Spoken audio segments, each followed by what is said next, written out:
Hello everyone. Welcome back to my new blog. तो आज ना मम्मी ना बहुत दिनों से परेशान हो रही है क्योंकि फेब्रुअरी का मंथ आ गया है। मम्मी फेब के मंथ में इतना ज़्यादा टेंशन ले रही है, तो हमने सोचा आप लोगों के साथ भी ये शेयर करें। एंड मम्मी को भी आप प्लीज़ बोलो कि टेंशन ना ले। आप बताओ क्यों टेंशन ले रहे हो इतनी ज़्यादा? अरे टेंशन क्यों होती है? जैसे फरवरी का पिछली बार ना, फरवरी के मंथ में ही मेरे साथ ये सब हुआ था। अटैक तो हो गया था, हाँ, हॉस्पिटलाइज हो गए थे मम्मी। अच्छी खासी मैं घर बैठी हुई थी, शॉप से आई थी कि बिल्कुल जैसे एक नॉर्मली आती हूँ, हल्का सा सिर्फ हार्ट में ना थोड़ा सा लग रहा था। वो मेरे साथ होता रहता था, तो मुझे लगा शायद मैं सेकंड फ्लोर तक चढ़ी हूँ, तो वो तो हमेशा ही चढ़ती आ रही हूँ, कोई पहली बार नहीं हो रहा। तो मैं कहा शायद हो सकता चलने की वजह से थोड़ा वही हुआ। तो उसके बाद मैंने शॉप से आने के बाद मेरी डेली रूटीन थी, मैं रोज जाती थी, तो मुझे अच्छा लगता था कि मैं एक चक्कर काटा, उसके बाद 1-2 घंटे बैठती थी, मैं वापस आ जाती थी घर में। 8 सवा 8 तक आती थी। फिर मैंने आके सोचा, मैंने कहा आके खाना बनाती हूँ। तो उस दिन मेरे को ना यहाँ कुछ होने लग गया एकदम से। फिर भी मैंने सोचा हल्का खाना बना लेती हूँ। मैंने मूंगी मसर की दाल और चावल बनाए। तो मैंने कहा मुझे भी दिक्कत लग रही है, खाने में भी ईजी रहेगा और बनाने में भी, तो मैंने सोचा वही बना दूँ। अब वो बनाया। उस समय तक भी मैं ठीक थी, थोड़ी बहुत हो रही थी, ऐसी नहीं हो रही थी कि मैं बहुत ज्यादा परेशान हो रही हूँ या कुछ है। तो नहीं, पर आप हो रहे थे उस दिन हो रही परेशान, थी। आप बार बार तो आ रहे बट थे। उस दिन हुआ भी मेरे साथ क्या हुआ, तो किसी ने ना कोई एक चॉकलेट दी, शॉप में कोई दे गया था, तो इन्होंने कहा पूजा को शाम को भेज दी। हमने ना अचानक वो खोली, अब दिल कर गया खाने का कि मैंने कहा मैं भी खा लेती, क्योंकि था तो सही शुगर, पर मैं इग्नोर करती थी।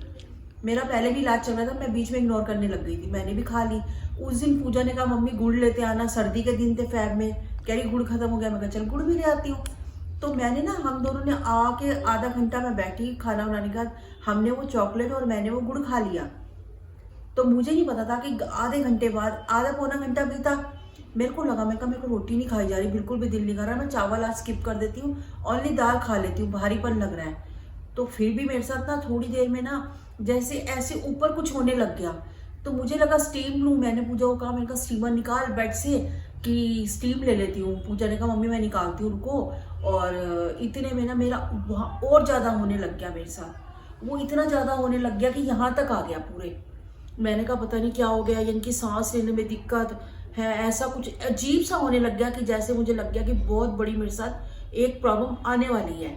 फिर मैंने क्या करा, मैंने पूजा को कहा पूजा, मैंने कहा अब मेरे से नहीं बर्दाश्त हो रहा। मैं घंटा देख बैठी हूँ पूजा, मेरे से नहीं कंट्रोल हो रहा, अब वो चीज़ यहाँ तक आ चुकी है।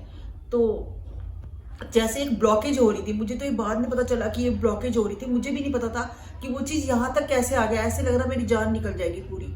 मैंने पूजा को जैसे तैसे, आप विश्वास मानोगे, मैं एक घर की पता नहीं चप्पल थी, जैसे तैसे मैंने पूजा को कहा पूजा इस समय कुछ हालात नहीं है मेरे साथ, मुझे नीचे ले चल तू बस। पूजा ने, हमने फटाफट पूजा ने फ्रेंड को फ़ोन किया और नीचे चले गए, क्योंकि कैब बुक नहीं हो रही थी और मेरी हालत ऐसी नहीं थी कि मैं बाइक पे जा सकती।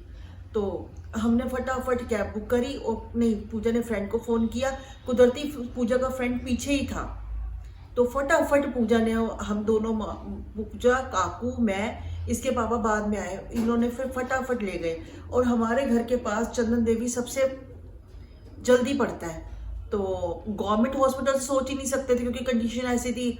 तो हमने कहा चलो उस टाइम कुछ मम्मी याद ही नहीं आ रहा था, कुछ नहीं, तो बस मुझे ना सिर्फ यहीं तक याद है कि मैं कार में बैठी, और कार में बैठी मैंने पूजा को बोला पूजा ले चल बस, फटाफट हॉस्पिटल ले चल पूजा, मेरी बहुत हालत खराब हो रही है, बस मुझे यहीं तक याद है। इसके बाद मुझे नहीं पता मेरे साथ क्या हुआ, मैं बेहोश हो गई। तो पूजा ने मुझे आगे की सारी, जब मैं ठीक हुई ना, मुझे सारी बात पता चली कि आगे मेरे साथ क्या हुआ चलो था। वो छोड़ो, वो इतनी बातें क्या याद कर रहे हो आप? हमें भी नहीं, फिर परेशानी होती है, हाँ, आपको भी परेशानी हो रही है, क्या सोचना वो सब बातें। अब मम्मी क्या है, उसी चीज को ले लेके डर रही है कि पता फैब है का फिर मंथ क्या आ रहा हुआ है। मेरे साथ।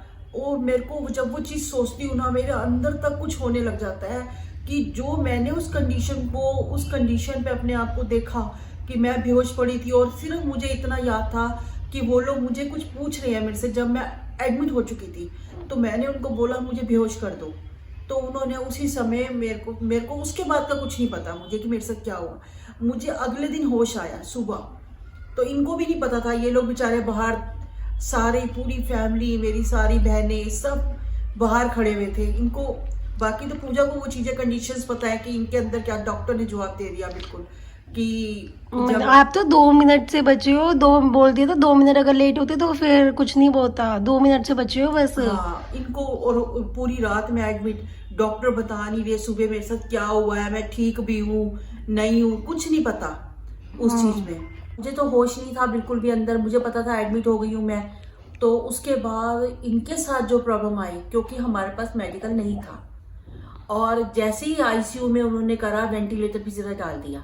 60,000 तो जाते ही ले लिए थे पहले। 60,000 तो बिल्कुल जाते ही, एडमिट होते ही। और अगले उसके दिन बाद सुबह 12 बजे 50,000 के लिए बोल सिर्फ दिया एक था। रात के 11 बजे के अंदर सुबह तक 60,000 का बिल बन चुका था। उसी समय उन्होंने 50,000 दोबारा बोला कि और जमा कराओ, और मुझे वहां रहना था 6 से 7 दिन, कोई मेडिकल नहीं था, कुछ नहीं था। और अचानक इतनी बड़ी कंडीशन पे कि पैसे का अरेंज करना, मैं तो अंदर एडमिट थी, मुझे क्या पता बाहर क्या हो रहा है। ये बेचारे पैसों का भी अरेंज करते, सब कुछ करते। मिडिल क्लास फैमिली के लिए बड़ा मुश्किल होता है, फैमिली के लिए लाखों का 9-10 लाख अरेंज 9-10 लाख का अरेंजमेंट करना बहुत मुश्किल काम था खड़े हमारे पैर लिए। और खड़े पैर, जिसको पता है कि मैं एक ठीक थी, मेरे साथ ये सब हो गया। और इतनी बड़ी उस सिचुएशन से हम लोग निकले। आज मैं सही बता रही हूँ मैं आपको, मैं गुरुजी का शुक्र अदा करती हूँ कि वापस मैं पता नहीं कैसे आई, मुझे भी नहीं पता। और वो डॉक्टर भी हैरान होते थे कि आप कैसे ठीक हुए, जाके जबकि जवाब दे दिया था।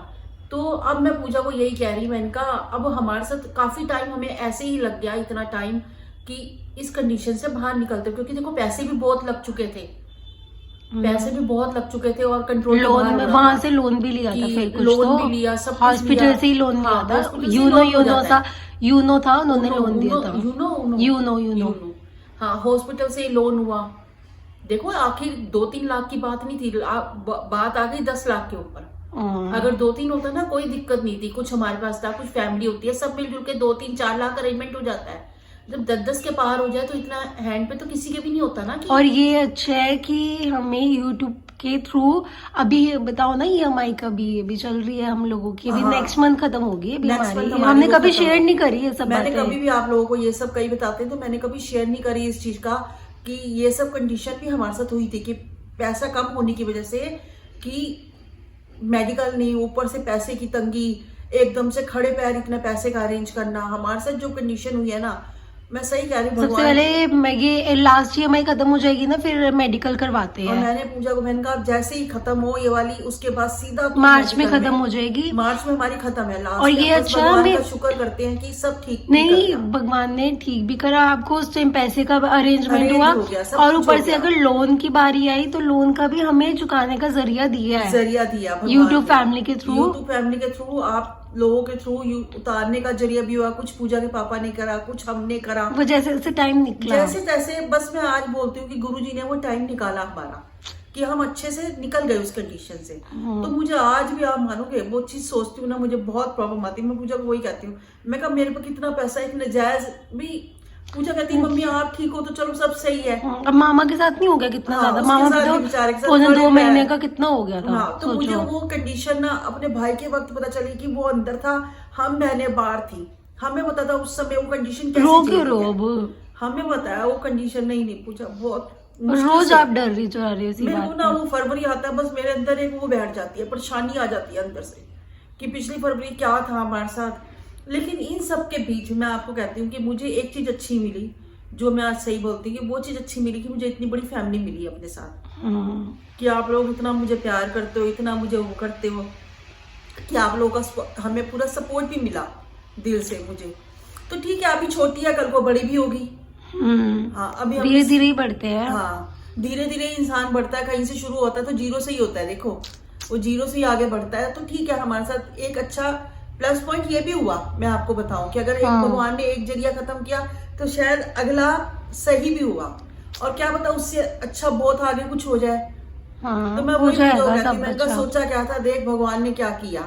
चलो उस मुश्किलों से निकल ही गए, बस अब लास्ट EMI खत्म इसके बाद। हाँ, बस ये है कि हम उस मुश्किलों से हम निकले। तो इसीलिए कहते हैं ना कि एक एटलीस्ट मेडिकल जरूर होना चाहिए। ये अगले महीने ही करवाना है। मैं सबसे पहले मेडिकल करवाऊंगी कि मैंने सोचा हुआ है कि एक 10 लाख का तो होना चाहिए, अगर कुछ ज्यादा परेशानी आए एडमिट हो तो ये इतना पैसा लगता ही लगता होना है, चाहिए। क्योंकि 8 से 10 लाख वो बिल बना देते हैं। आईसीयू में हर किसी को ले जाते हैं, वेंटिलेटर पे कर रहे हैं। वेंटिलेटर में डालेंगे, लाख रुपए रोज का बिल है। हाँ, पर 1.5 लाख लाख नहीं, रुपए। ये पड़ता है हर हॉस्पिटल से 50 से 80 हजार का खर्चा है, 80,000। हॉस्पिटलों के अकॉर्डिंग है। बाकी According- तो अगर ज्यादा महंगा है जैसे गंगाराम वगैरह में है तो वहाँ लाख पड़ जाता था।